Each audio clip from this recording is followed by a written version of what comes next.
ಎಲ್ರಿಗೂ ನಮಸ್ಕಾರ. ಇವತ್ತು ನಾವು ಮುಂಡಾಜೆ ಚಿಪ್ಪಾವನ ಸಂಘಟನೆಯಿಂದ ಕಾರಿಂಜೇಶ್ವರಕ್ಕೆ ಪ್ರವಾಸವನ್ನು ಕೈಗೊಂಡಿದ್ದೇವೆ. ಬಂದಾಗಿದೆ ಕಾರಿಂಜೇಶ್ವರ ಸನ್ನಿಧಿಯಲ್ಲಿದ್ದೇವೆ. ನಮ್ಮೊಟ್ಟಿಗೆ ಒಂದು 21 ಜನ ಒಟ್ಟಾಗಿ ನಾವು ಬಂದಿರುವಂತಹದ್ದು. ಇದರಲ್ಲಿ ನಮ್ಮ ಜಗದೀಶ್ ಫಡ್ಕೆ ಅವರು 76 ವರ್ಷನವರು. ಇವರು ಕೂಡ ಮೆಟ್ಟಿಲುಗಳನ್ನು ಹತ್ತಿ ಸುಮಾರು 200 ಮೆಟ್ಟಿಲುಗಳನ್ನು ಹತ್ತಿಕೊಂಡು ಬಂದಿದ್ದಾರೆ. ಇವರ ಅಭಿಪ್ರಾಯವನ್ನು ಕೇಳೋಣ. ಬನ್ನಿ ಬನ್ನಿ.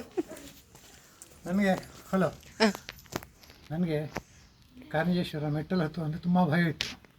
ಆದರೆ ಇಲ್ಲಿ ಬಂದ ನಂತರ ನಿಮ್ಮಂತಹ ಸಣ್ಣ ಸಣ್ಣ ಮಕ್ಕಳು ಅಂದರೆ ವೆರಿ ಜೂನಿಯರ್ಸ್ ಇಷ್ಟು ಮುತುವರ್ಜಿಯಲ್ಲಿ ನೀವು ಹಾಕ್ಕೊಂಡು ಬರುವಾಗ ನಾನೇನು ನಿಮಗೆ ಕಮ್ಮಿ ಅಂತ ಹತ್ತಿದ್ದೆ. ಅರ್ಧ ದಾರಿ ಬರುವಾಗಲೇ ನನಗೊಂದು ಥರ ಆಯಿತು. ಮತ್ತು ನಿಮ್ಮೆಲ್ಲರ ಒಂದು ಎಂಕರೇಜ್ಮೆಂಟಿಂದಾಗಿ ನಾನು ಭಾಳ ಇಲ್ಲಿವರೆಗೆ ಹತ್ತಿರ ಅಂತ ನನಗೆ ಕನಸಿನಲ್ಲಿ ಕೂಡ ನೆನೆಸಿಲ್ಲ. ಇದನ್ನು ನನ್ನ ಮಿಸ್ಸಸ್ಸಿಗೆ ಮಕ್ಕಳಿಗೆ ತೋರಿಸಿ ನಾನು ತುಂಬ ಹೆಮ್ಮೆ ಪಡ್ತೇನೆ. ಇನ್ನು ವೀಕ್ಷಕರೇ, ಅತ್ಯಂತ ಕಿರಿಯ ವಯಸ್ಸಿನ ಹುಡುಗಿ ಹತ್ರ ತಮ್ಮ ಅಭಿಪ್ರಾಯವನ್ನು ಅನಿಸಿಕೆಗಳನ್ನು ಕೇಳೋಣ. ಬನ್ನಿ. ನನಗೆ ತುಂಬ ಖುಷಿ ಆಯಿತು. ಒಂದು 50-60s ಅವರನ್ನು ನೋಡಿ ನನಗೆ ಸ್ಫೂರ್ತಿ ಬಂತು. ಇವರೇ ಹತ್ತಬೇಕಾದ್ರೆ ನಮ್ಮಂತ ಯಂಗ್ಸ್ಟರ್ಸ್ ಇನ್ನು ಹತ್ತದೇನು ಅಂತ. ಸೊ ಒಂದು ಫ್ಯಾಮಿಲಿ ಅವ್ರ ಫ್ರೆಂಡ್ಸ್ ಒಟ್ಟಿಗೆ ಒಂದು ಒಳ್ಳೆ ಔಟಿಂಗ್ ಪ್ಲೇಸ್ ಇದು. ಅಷ್ಟೇ. ಸೊ ಧನ್ಯವಾದಗಳು.